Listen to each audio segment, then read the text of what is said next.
And I was about to say welcome back, but we're doing a different video. Scary stories to tell in the dark. Ooh.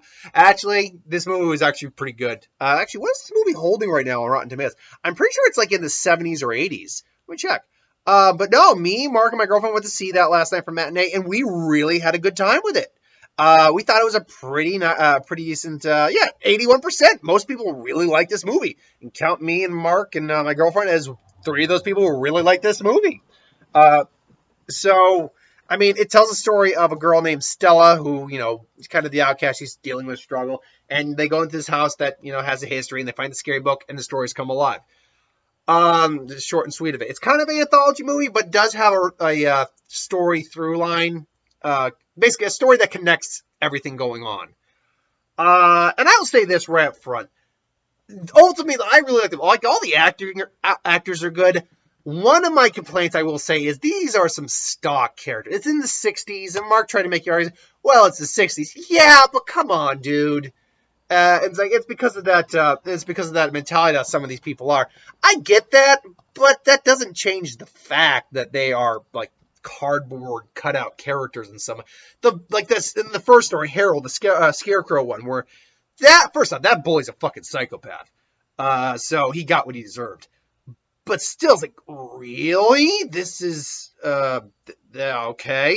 This is much, but hey, whatever. It is what it is. Wow, this guy's pretty generic. Like the two characters' friends are also they're all nerds, but in a different way. One's the kind of goofy, practical joke nerd with a squeaky voice, and the other guy's a bit more of a progressive, or a bit more into like the reading and things along those lines. It's like, did you know that this will cause you cancer? Do you know how many body parts are in that hot dog? Da, da, da, da. So he's like one of those, but they're all decent in the roles they play. I mean, I can't say there's one actor that really stands out in the movie. Like, I mean, don't get me wrong, the main actress is really good. What's her name? I can think as I have my internet up. Might as well have. Let's see here. It's scary movies to tell in the dark. Let's see here. Now cast Stella, played by Zoe Margaret Colette. Okay, and Dean Norris was her dad. I'm like, how you doing, Dean Norris? Gil Bells. I like seeing Gil Bells show up and stuff. There's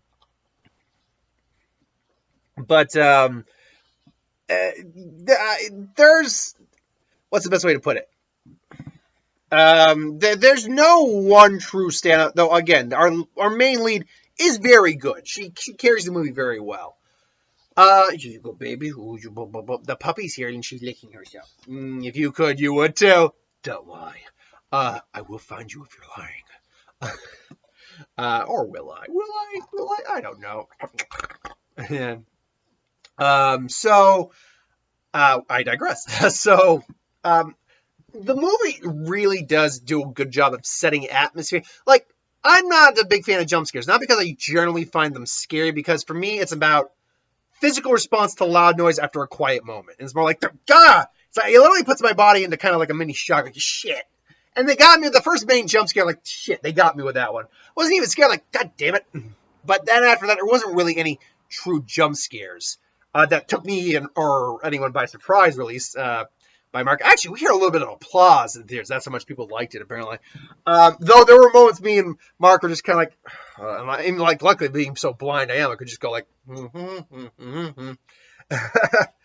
but no, like most of these I'd heard as urban legend, like the corpse missing the toe, the red spot with the spiders. Harold's not one I'm familiar with. I don't think I was familiar with the Jangly Man.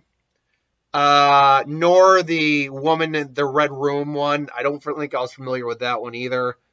How many were there? Red spot, that one, the core, I think there was like one other one. Oh, the haunted house. Like, there was a couple that I just generally knew, like, as an urban legend. But, like, some of these, I'm like, because I never read the books.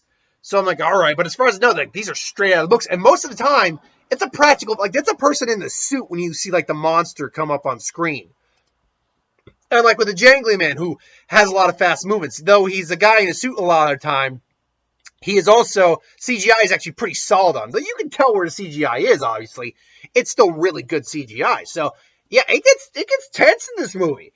But here's the thing, because it's PG-13, there is nothing in this movie that I would say is too scary for, say, I mean, it's PG-13, which means it should be fine for a 13-year-old. But as long as you're with your kid, I would say it's not too scary for like an 8-year-old or something like that. Although there is a couple moments of like, again, me and Mark are honestly gagging when he ate the toe. I'm like, oh, oh.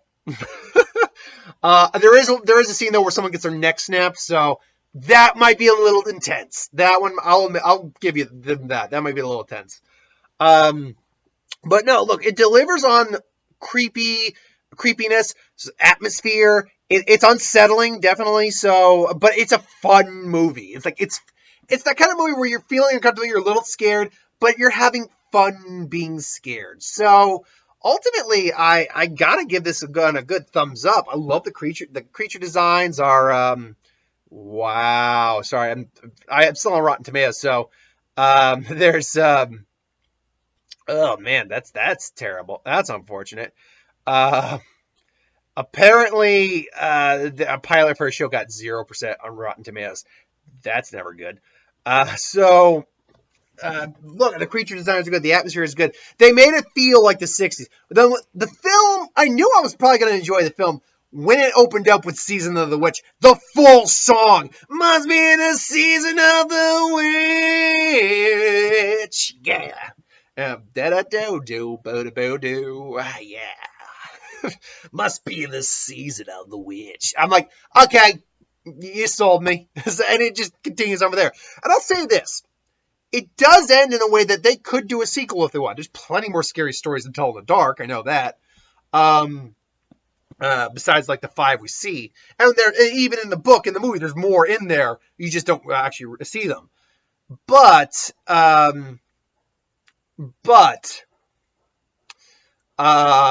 it's here's the thing.